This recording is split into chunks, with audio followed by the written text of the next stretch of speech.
بسم اللہ الرحمن الرحیم نحمدہ و نصلی علی رسولہ الکریم اما بعد فاعوذ باللہ من الشیطان الرجیم بسم اللہ الرحمن الرحیم۔ میرے بزرگوں اور دوستوں، ناظرین کرام، آپ نے پیچھے سنا تھا حضور خواجہ غریب نواز کے خاندان کے تعلق سے، اور آج ہم آپ کو بتانا چاہتے ہیں حضور خواجہ غریب نواز خواجہ معین الدین حسن چشتی رضی اللہ تعالیٰ عنہ کے والد محترم حضرت سید غیاث الدین حسن رضی اللہ تعالیٰ عنہ کے بارے میں۔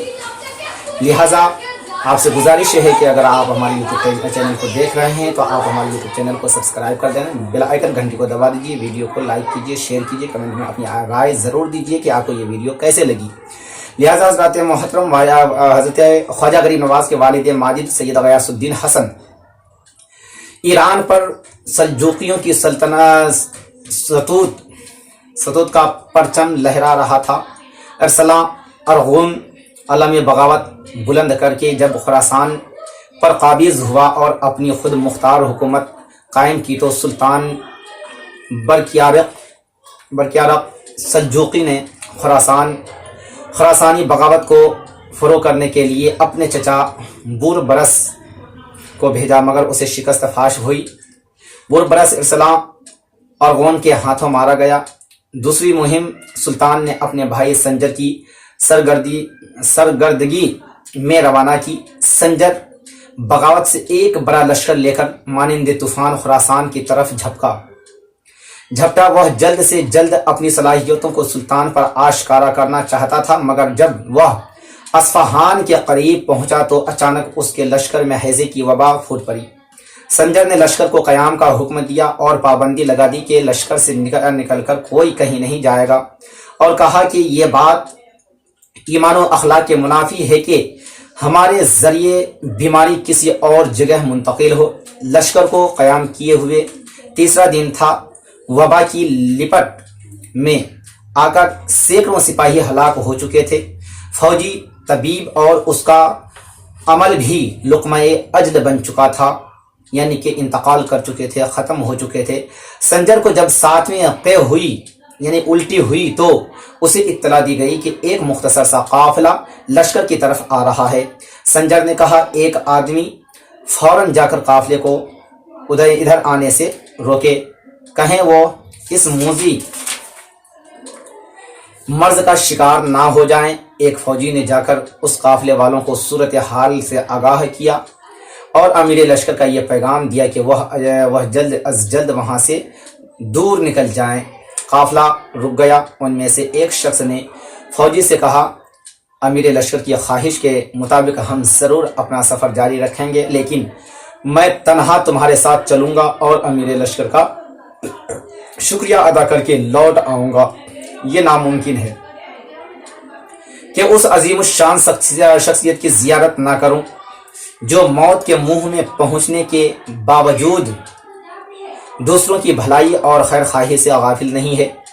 فوجی نے بہت روکا، مگر مختصر قافلے کا یہ درویش صفت جوان سنجر کی عیادت کو پہنچ گیا۔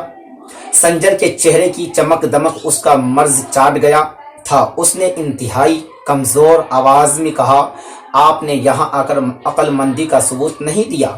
میں عیادت کے لیے آیا ہوں، اور وہ آنے والے بزرگ کہتے ہیں کہ میں عیادت کے لیے آیا ہوں، بیمار ہو اس کے خیر خواہی کے لیے آیا ہوں، اور یہ سنت رسول ہے، عیادت کرنا سنت رسول ہے۔ موت اور زندگی اور سب کچھ اللہ کے ہاتھ میں ہے، آپ تھوڑا سا پانی منگوائیں۔ پانی پیش کیا گیا۔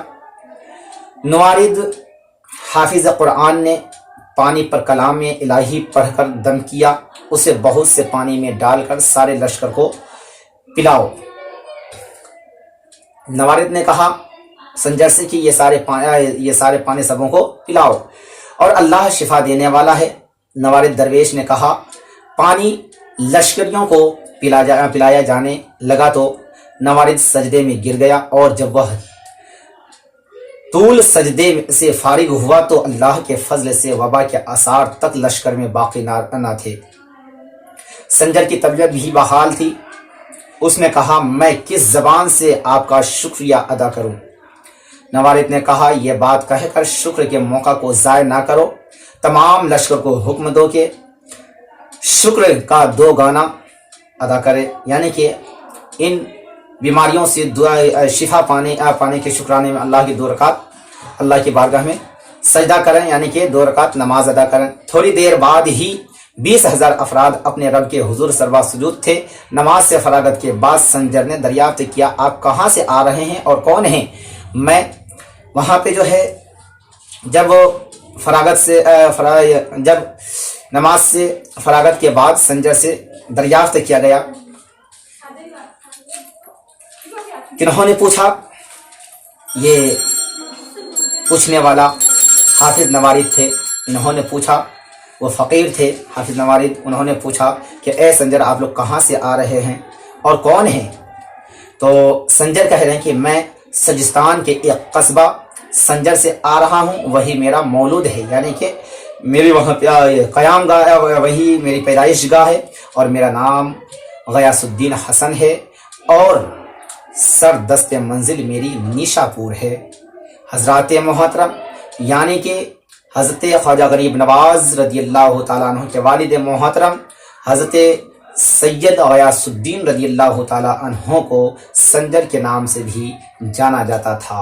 حضرات محترم، اب آگے آپ جو بیان اس کے تعلق سے سننے والے ہیں اس سے پہلے میں آپ سے یہ مؤدبانہ اپیل کرتا ہوں کہ آگے آنے والی ویڈیو کا انتظار کیجیے اور ہماری ویڈیو کو لائک کیجیے، شیئر کیجیے، اور کمنٹ باکس میں آپ اپنی رائے ضرور دیجیے کہ یہ ویڈیو آپ کو کیسے لگی۔ اور اس کے ساتھ ساتھ اگر آپ نے ہمارے چینل